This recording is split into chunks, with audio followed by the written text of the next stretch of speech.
I don't come from the additive industry, so for me this is all new. I'm soaking it in. My background is SolidWorks. I've been with SolidWorks forever. My last job was VP of products at SolidWorks. Been here with RIZE for a year. And what's amazing is that when I visit customers and I hear what you are doing with additive, more and more it's clear to me you're innovative.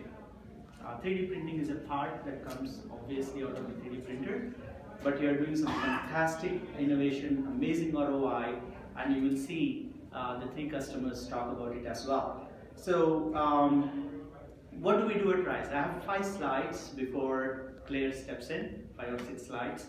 At RIZE, we focus on very simple things. We want to make industrial 3D printing easy. On your desktop, fairly easy to use. So the way it works is very simple. If you have SolidWorks or any other tool, from inside the tool you do one click, and very quickly you are into our slicing software. Okay. Once you are there, you can do many things with it. We have a very patented process, and I will talk a little bit more very quickly about it. So you can do things like you can put your text, images on the part. You can actually put part numbers and many other things. So from RIZE, you get these trusted, traceable parts that come out of it. Okay. So here we are putting the RIZE logo, and obviously it conforms to the geometry. Then if you want to put a QR code, and QR code allows you to do some magical things, and we'll talk about that later very quickly, is you can actually get the metadata in from any number of places. Click OK, and you place the QR code there, zoom it in, and it's in place. At this point, to 3D print the part, there is automatic support generation, and once you are ready, you go to the printer. So in the augmented deposition process, what happens is we not only extrude the plastic, we also have functional inks and release inks. The release ink goes in between the support and the part, and the functional inks create this imagery and everything else. There is a printer. You can come to our booth to take a look at it. Once it's there, it's fairly easy to use. It tells you if you have enough material to get the job done, and at this point you would select the part that you want to print and you hit go. Right? For somebody, our printers are used across the board. Some of them are on the manufacturing floor. A CNC user is actually doing CNC machining, and at the same time 3D printing parts and using them inside manufacturing. We have our printers in the engineering team, in the marketing teams and such. So it's easy to use industrial, consistent 3D printer that's made for you. You never have to level the plate. It comes from the factory leveled and it's ready to go. It has a heated chamber for consistent parts with hot swaps. So if one filament is over, automatically the second filament will kick in. So it's designed to run 24/7, 365 days a year. Obviously, when you print, you can do solid fill or partial fill, however that is.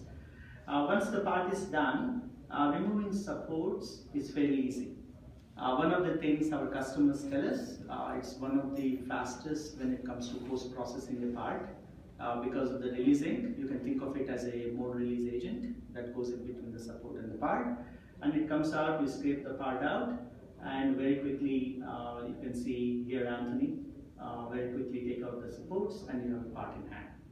So that's how you go from a design concept to the 3D printed part and do design iterations or anything else that you need to do. So I talked about the augmented deposition process. I said there's an extrusion as well as ink jetting. So you would actually put a support, and once you put the support, you put a release ink in between the support and the part. I talked to you about functional inks. This is where it's at voxel level printing.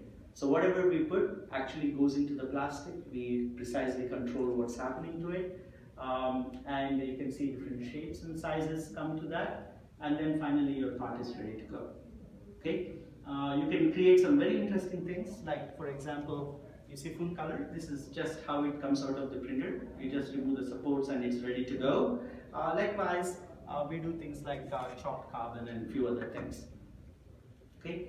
Our portfolio is pretty straightforward. There are 2 printers. It's a platform. It's scalable. Both of them print all the material. The difference between RIZE 1 and X-RIZE, one is monochrome, the other one is full color. That's the only difference.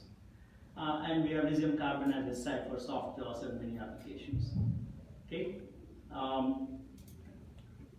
If my clicker works, with a diversity of applications across the board, and we have customers doing some very interesting things. With that, I would like to turn it over to Claire. Claire actually flew from Singapore day before yesterday, right, to be with us, and she's incredibly brave. She's relocating to Singapore a week from now, working for Emerson. So let's hear from Claire.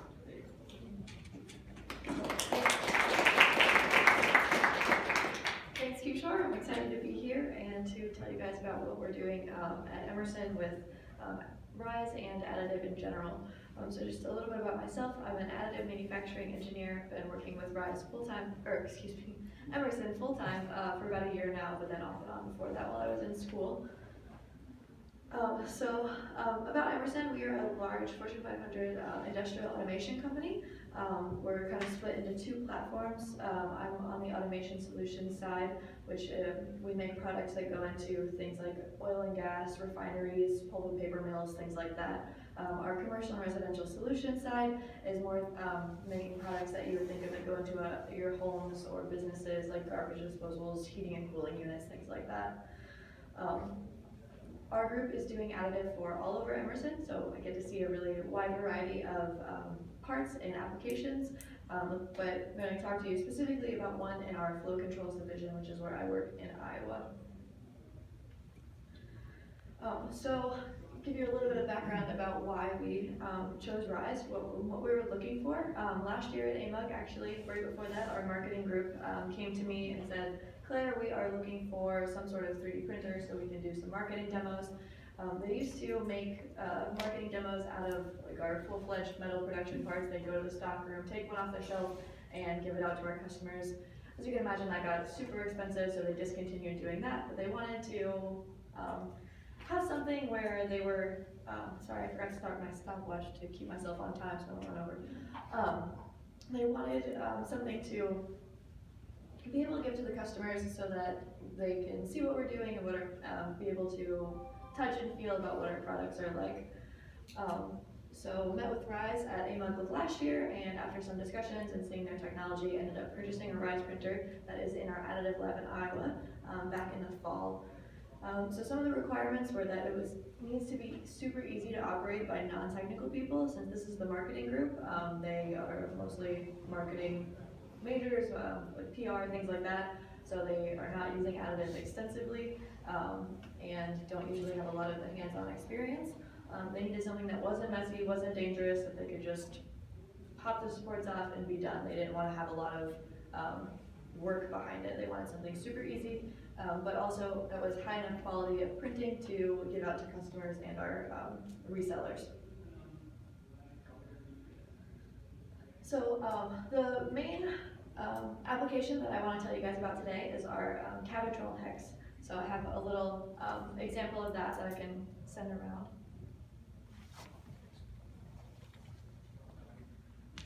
So that piece that's coming around is the actual size that we decided on as the best size to give out to our resellers and our customers. This product is actually made via metal laser powder bed fusion. We run SLM machines mostly in our R&D and production facilities, and we make those to go inside of our valves in several different materials, including stainless steel and cobalt chrome alloy. But it's kind of hard to visualize and talk about this part with our customers. They don't always understand additive and the designs we're able to do for that. So we settled on our low-cost solution of sending these plastic parts around the world. Also, it's a lot easier to send scale models that are not in metal via trade compliance stuff. So in case anyone's working on the trade compliance side, sending metal parts is much more difficult than it is to send plastic parts.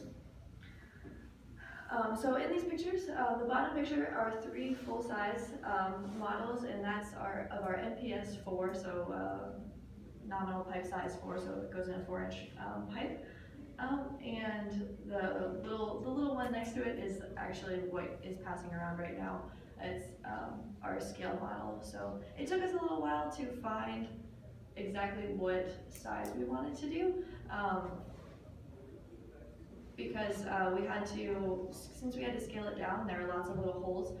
Originally, this however many holes we wanted wasn't able to print very well on the RIZE printer because just when we scaled it down so much, the material was just, there was so much material that it was closing up the holes. So we ended up working with RIZE and their software team. They were able to make some updates to their software and gave us a fast-tracked version of that so that it would, the nozzle would do the patterns a little bit better so it wouldn't extrude as much material.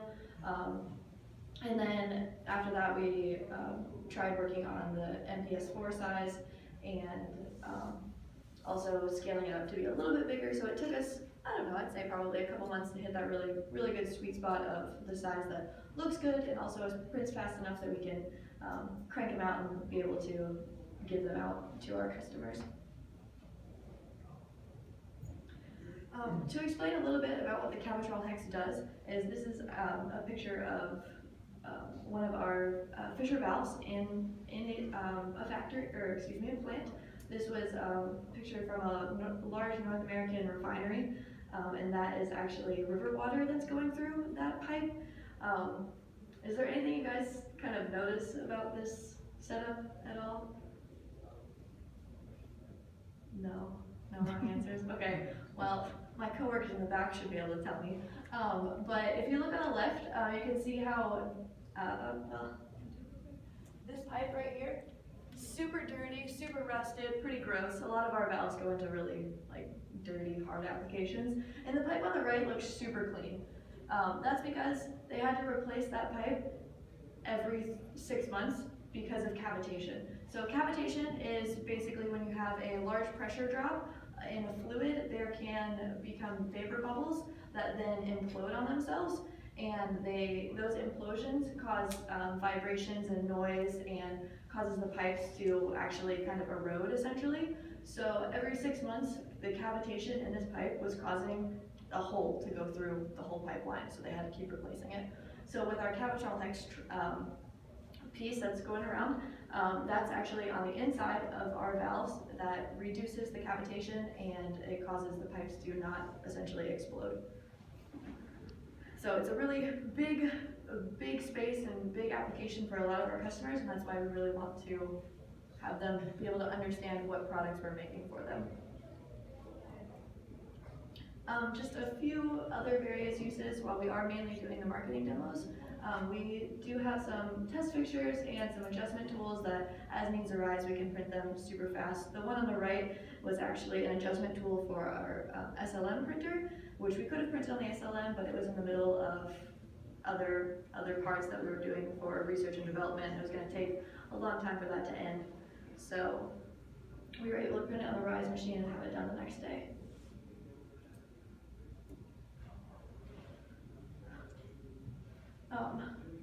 Some of the improvements we've had for Emerson with RIZE is, as I was saying, we're able to give them to our impact partners so that it can explain our product and let customers actually see what they're doing, and also allows for those quick fixes when we really need something very, very fast and quick turnaround time. But also we really appreciated that the RIZE employees are willing to make improvements to their own product and help out when we have issues. And just the pictures here are just giving you an example of the one on the right is our metal, like our full production. I just pulled that off of our shelf, our stockroom shelf, and then our printed RIZE one. So they look exactly the same, just different materials. And then there's a little cutaway of our valve showing you where the Cabotrol hex goes on the inside.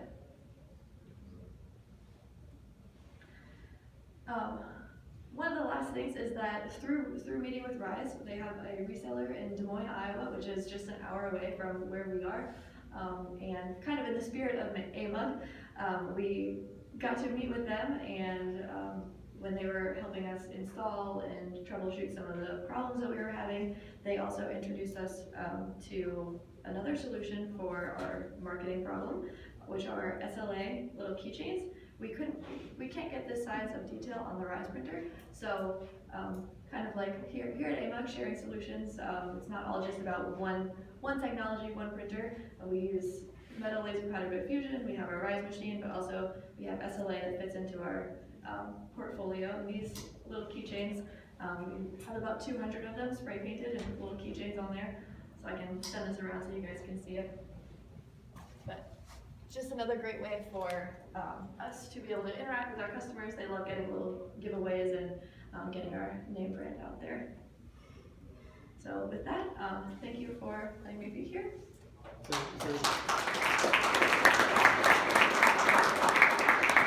thanks, Claire. So this is mainly a sales tool, correct? Yes. So how has it impacted sales at Emerson? 3D printing these parts in RIZE, salespeople taking it around the world, showing it to customers. Any updates for us? Yes, definitely. I can't give you exact numbers. Our finance people don't like us doing that. But we have completely exceeded our forecast for the year, and it's only been 6 months in. So we are definitely expecting that trend to continue.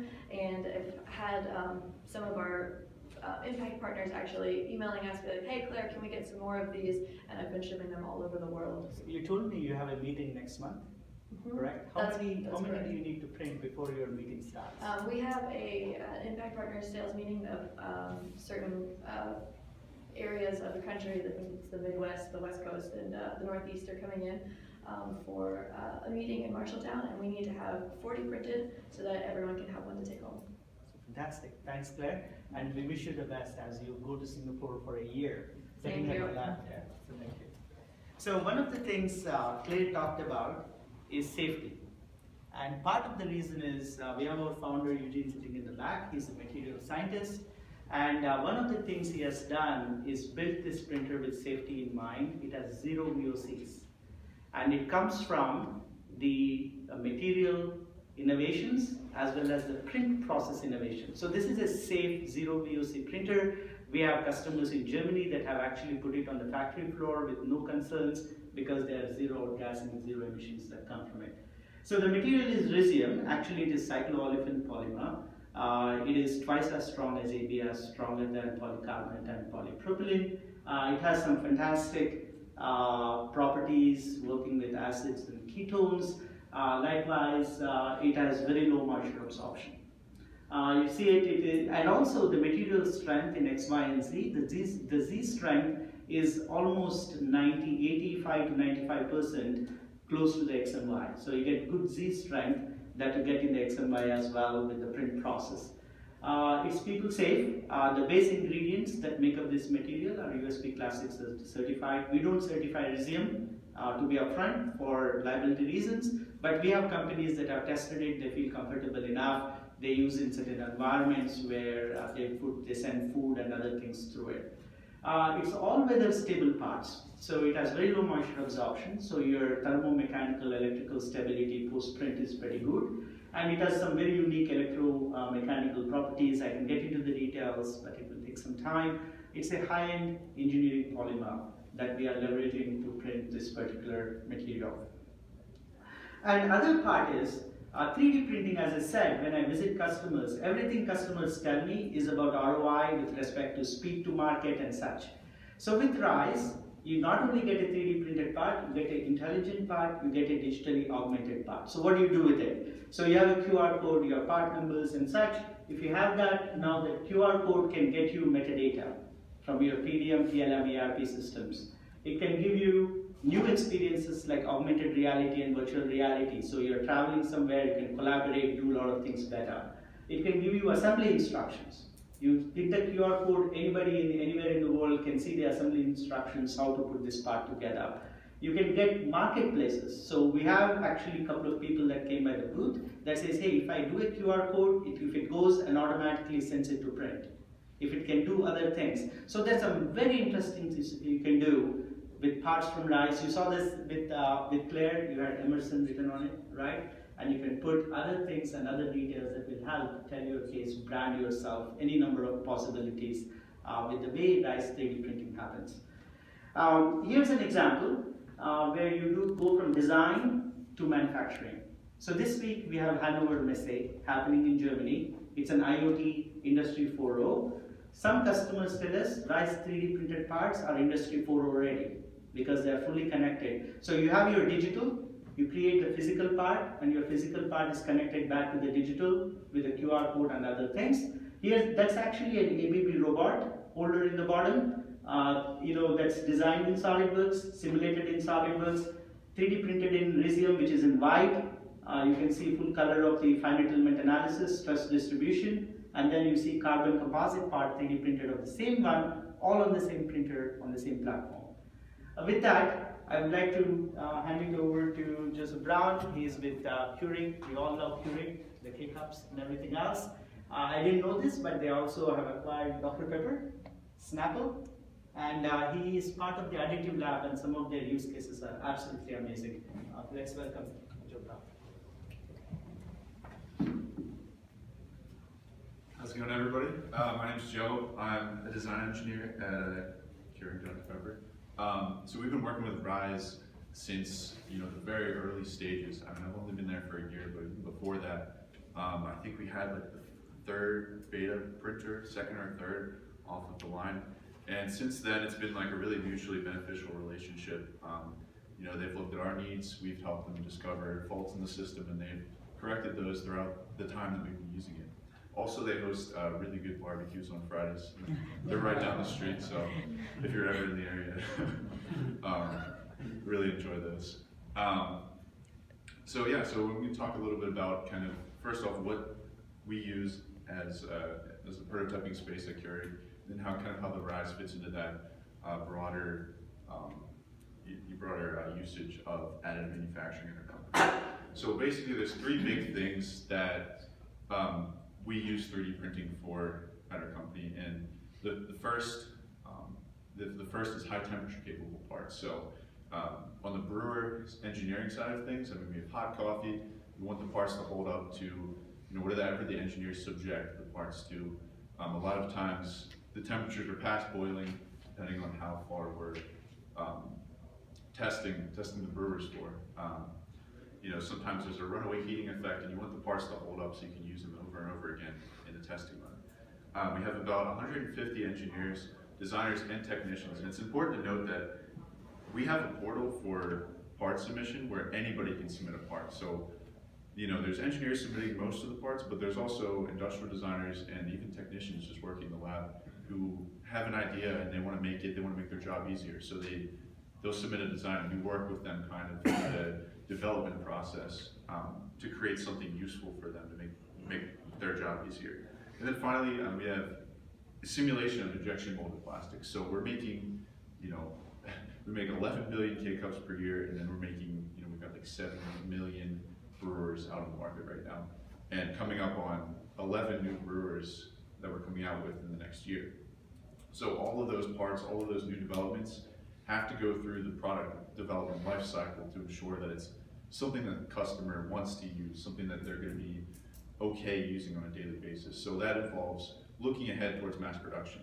So a lot of those injection molded plastic design constraints are a lot different than your typical part that's just going to be used for AM. So we have to take that into account and make some compromises in terms of quality and feature inclusion with the engineers. So it's always a back and forth, and that's why we have the prototyping department there. So I would say in the past year that I've been working there, come up with a couple just overall just things we've learned.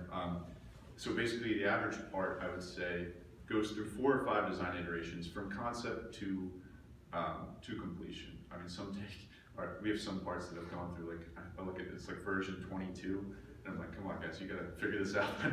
But, on average 4 to 5. So before we had the printing lab at Keurig, people were going outside to like a Proto Labs, a local supplier, print shop, and those parts take longer and are a lot more expensive. And also it's our IP leaving the lab. So we found that over the product development cycle, we've saved 2 to 3 weeks on lead time. And that's like key for us because we're trying to get as many parts out, as many new brewers as we can to hit those different market segments. So cost savings is important. Obviously, we get that with doing it in-house. Material cost is less. RIZE material is really cheap, and also timing is arguably the most important thing. And then at least for metrics. And then haptic learning is a huge part. That's really what the engineers and designers care about, is using those parts, having it in hand the next day. We say like lead time is tomorrow. We want to get that design that you submit at 3:50 p.m. on a Thursday. We're going to have it in your hand Friday morning so you can decide, is this good? Do I need to change a fillet? Do I need to change a counterboard? Does it feel good in my hand? Is somebody going to want to use this handle or drip tray, mug design, what have you? So that's huge. So we want the parts to be able to be usable and breakable, meltable, destructible. Our engineers are pretty destructive in the lab sometimes, and that's important that they go through those tests before it goes to market. So we say we're enabling invention, innovation, and commercialization. So how does the RIZE fit into our AM lab? So with our request portal, anybody can request a part made from the machine shop, a model shop, which is like casting and foam modeling, 3D printing lab, a print shop, or a design and development initiative, which would be like a longer term prototyping project. And this is mostly within brewer engineering and design. RIZE is one of 6 3D printers that we operate daily. We also have SLA, PolyJet, and some other FDM capabilities. So great things about the RIZE parts that we get off their printer. It's quick turnaround printing. You can put it on overnight before I leave. And then support removal is quick the next morning. 8:30 a.m. I don't know if I really want to deal with getting out like a pair of pliers and tearing off support material. I want to just be able to break it off and hand it to somebody. So that's great to have. It's usually less than 15 minutes per part, depending on how complex it is. Now you notice with this part here, this specific one, this is part of a puncture mechanism from an older brewer that we had. There's a lot of small features you might not normally see in a part designed for AM as an end use. And this is a great example of some of the compromises we have to make. A lot of times the engineers will design a part, they know it's going to be ready for injection molding, and they can't compromise it. If I say, I don't know if that feature is going to print, can you change that? They'll be like, no, I have to have this. So this is great. The RIZE printer is great because it allows us to print small features that are strong and reliable. So this is a great example. You see all the little holes, fillets, snap fits. Sometimes those have to work when somebody asks for a part. And as much as I'd like each engineer to tell me the build orientation, support structure, proper infill density, sometimes they don't have time to think about those things. They're designing a part, and I'm a prototyping engineer. I have to figure out how to make that work. So a lot of times we make compromises, and this is a good example of a complex part that we're able to print. We also like the marking to be able to keep track of part iterations. So we don't get too in-depth with the marking, but it's nice to see kind of the development of a part. You just pick it up in the lab, see what version it is, look at the past editions of it, see what features have changed. So this is the part that's used in our production facility, which we're moving towards doing more of. So they're on the 3rd iteration, and they're able to quickly pick it up and see how it's developed since the initial concept. So the marking's really easy. I don't need to know Photoshop because I'm really bad at that. Just put it on, just mark it up really easily in the software. And additionally, we're looking to use the marking also. We like to use GD&T at Keurig. That's a big part of our engineering internal tracking of how parts are toleranced. So we're going to look into using GD&T to mark up parts and then give to the machine shop in the future as well.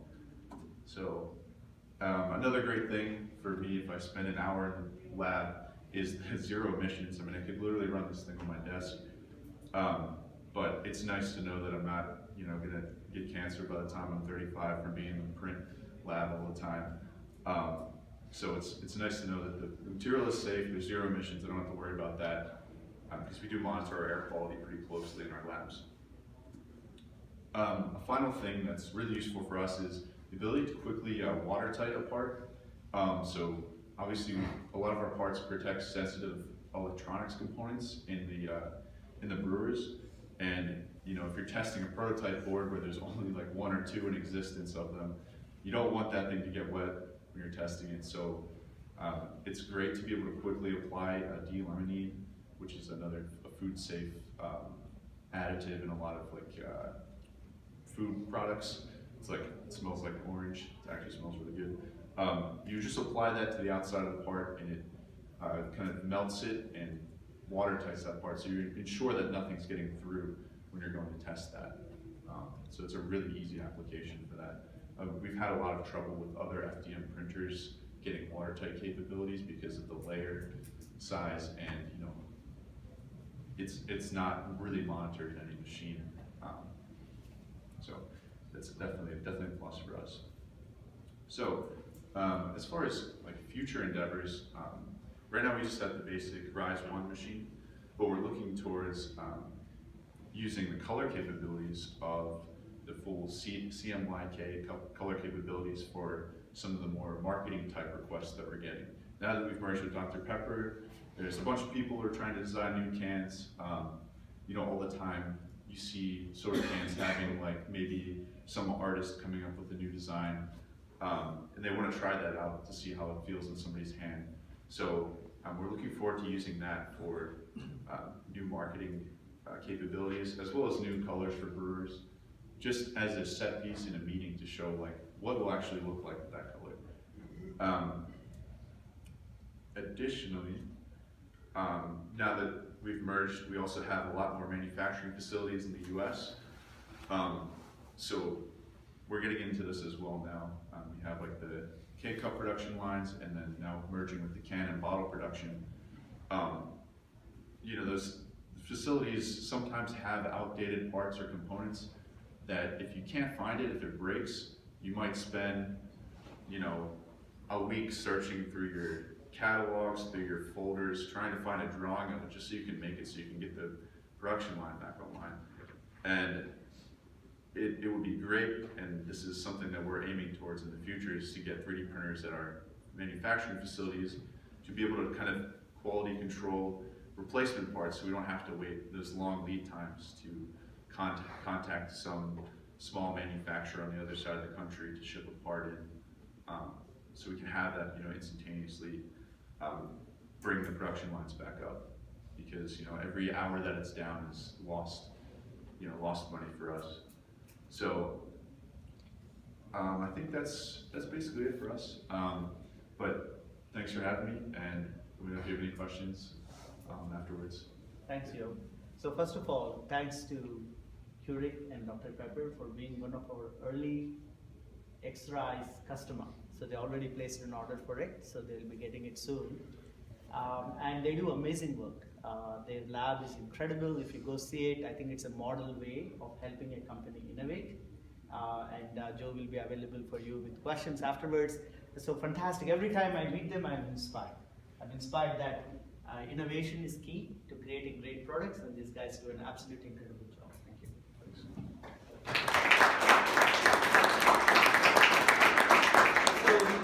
So just a couple of things. You know, Joe talked about a few very interesting things about innovation, creating parts. Just to tell you what's happening with RIZE, we are a startup. We just closed our Series B funding.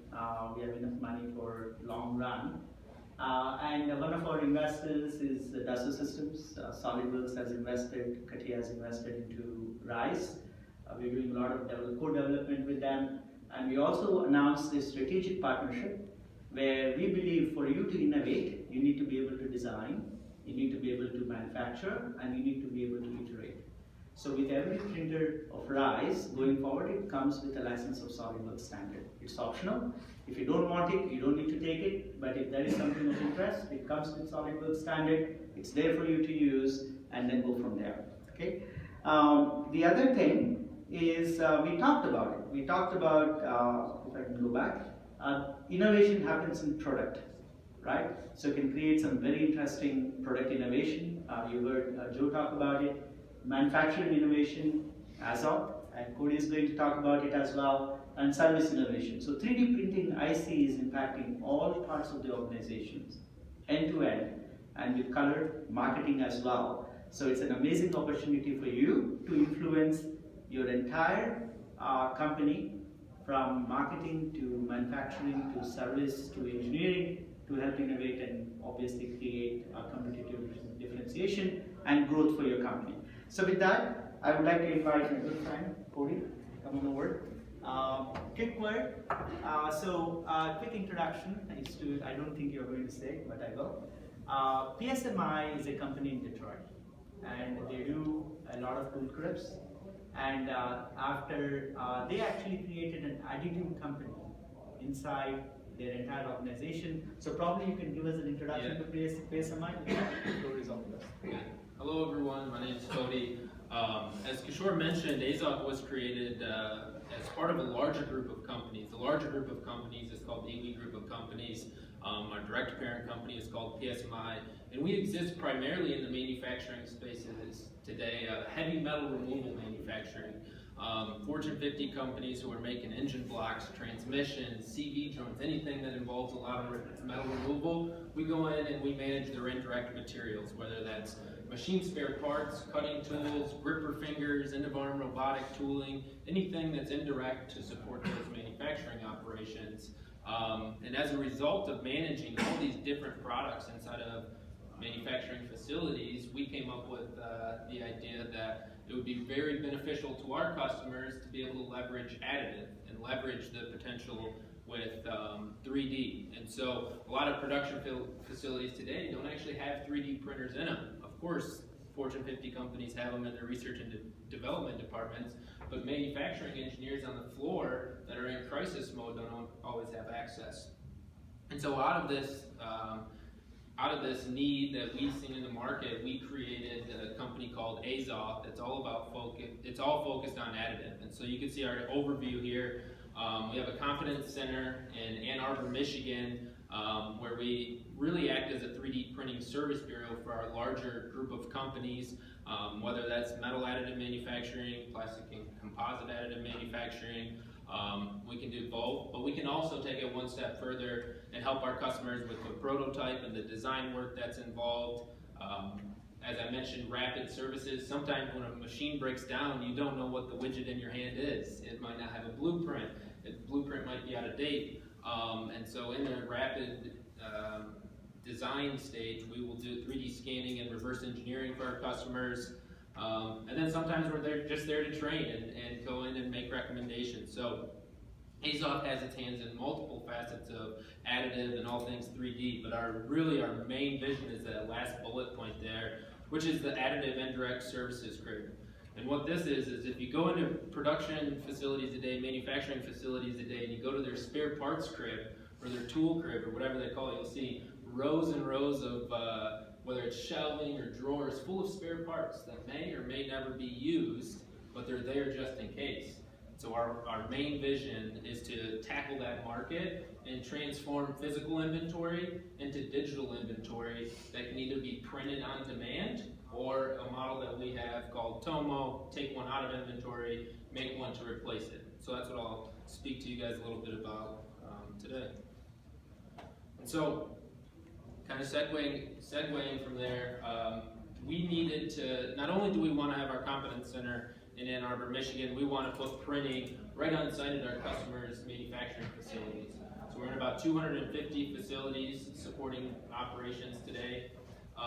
We want to be able to roll out our printers on site to enable that digital inventory so that the customer is walking up to a printer, just hitting print, getting the part. So what does that really entail? That entails you have to have a part that's coming off with minimal post-processing, as referenced earlier. It needs to be something that's very reliable. I don't see us having an additive expert on site at every location, so a part can't fail halfway through the build and then call us. It has to be a reliable printer, minimal post-processing, and then there has to be the support for an infrastructure that's digital. How do we house all of this CAD data and part data. And so that's when we went to market. We're like, well, those are our key criteria, and we ended up partnering with RIZE very early on in AZOT's, kind of conceptual days, and the RIZE team really facilitated a lot of growth with AZOT, and it was able to meet all those key criteria. So from a design standpoint, we've had a lot of different complex designs that with the release agent that we are really just pulling off support material and then putting it in a box and shipping it to our customer. And that's the model we have to enable. Someone has to pull it off of a printer, feel the support, and use it. Large volume parts and open design freedom, you can see down here.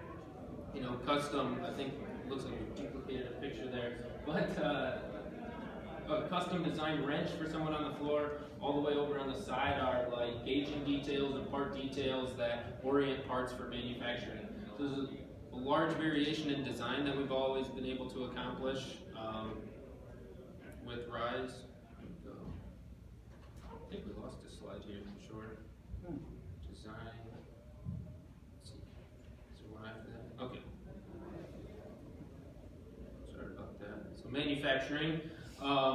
Easy supports, as I mentioned, fixtures, holders, alignment tools that withstand the environment. So in a production facility, you never know which kind of coolants you're going to be exposed to, manufacturing fluids you're going to be exposed to. So we wanted a material that is resistant to all of that, but at the same time, we're going into customer facilities. These aren't our manufacturing facilities, so we also needed a material that's environmentally safe. Because the first thing that the customer asks us when we're looking to bring new materials, new products, or chemicals in is, where's the SDS sheet, and is this going to harm our employees? So we needed a printer that was environmentally safe and a material, and that was another thing that supported our decision with RIZE. And then ultimately, one of the selling points for us is the marketing. So not only are we able to put our logo on there, which has been pretty awesome for us because our customers are starting to have some brand association just from putting the AZOT logo on parts, but also putting their part number right on there on parts that don't even have a part number today. It's kind of tribal knowledge on the floor on what that part is. Now we take that layer of kind of tribal knowledge on the floor from the operator away. Anybody can get that part replaced. And then QR codes, the biggest application that we see and have used is for gauging and fixture apparatus instructions. So let's say you're measuring a part that doesn't come up for measurement very often. You can put a QR code on there. When the operator scans the QR code, up comes a work instruction that shows you how to orient the part or orient the gauge to use it. I think that's a really good application of QR codes that's enabled by RIZE. And then kind of in our product planning or the roadmap, the last bullet point there, I think that is wear components. Something we're incredibly excited for is using RIZE's color printing to stack colors for wear components and basically put a red, yellow, green level in there. Green, use the part. Yellow, you should probably load one on the printer. Red, throw this part out because you're going to manufacture a part that's out of spec. So that's another feature that's all encompassed in one printer that can be rolled out to facilities.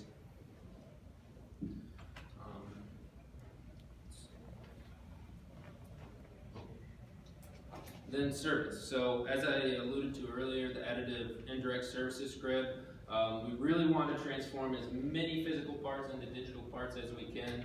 It limits overhead, it limits the cost of doing business for our customer, and allows them to invest money in other places, while also putting a printer on site to address emergency situations. So it's kind of paying for itself by making parts that are in use today that are needed on the manufacturing floor. That's the business case. But it's also there for those emergency situations that you really can't quantify the value of getting a machine back up and running. And we see that as, we're not always envisioning a part that lasts forever, but a part that gets us through gets us through the issue until that metal machine part comes in or that different part comes in. So another good value there. And then a couple other bullet points I have on here. Easy to use, offers greater uptime, and then the simple slicing process. For us, as we bring on new engineers, and we have our engineers in the field at customer facilities today, some of them do want to design parts.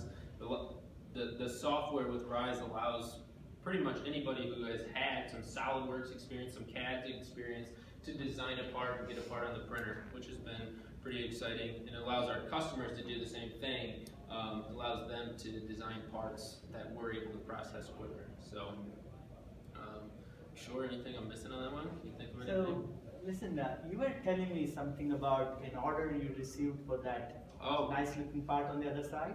Yeah, so on the bottom you can see like a pulley design over there. That was one of our first projects, which was pretty exciting. That's for a gauge bench on a manufacturing floor. It's for an air spindle gauge that rides down there. That's a part that you never want to stock as a manufacturer because there's zero value add to your production facility. But when something like that breaks, you have to replace it. So our customer was experiencing about a 6 to 8 week lead time on something like that. And we were able to print it and ship it from our Ann Arbor location to them, and they had it the next day from when we were alerted of it. So it took that 6 to 8 week lead time. That was a back up and running. The gauge bench was functioning as intended the next day, and the part cost was half the original cost of the part. So that was pretty exciting.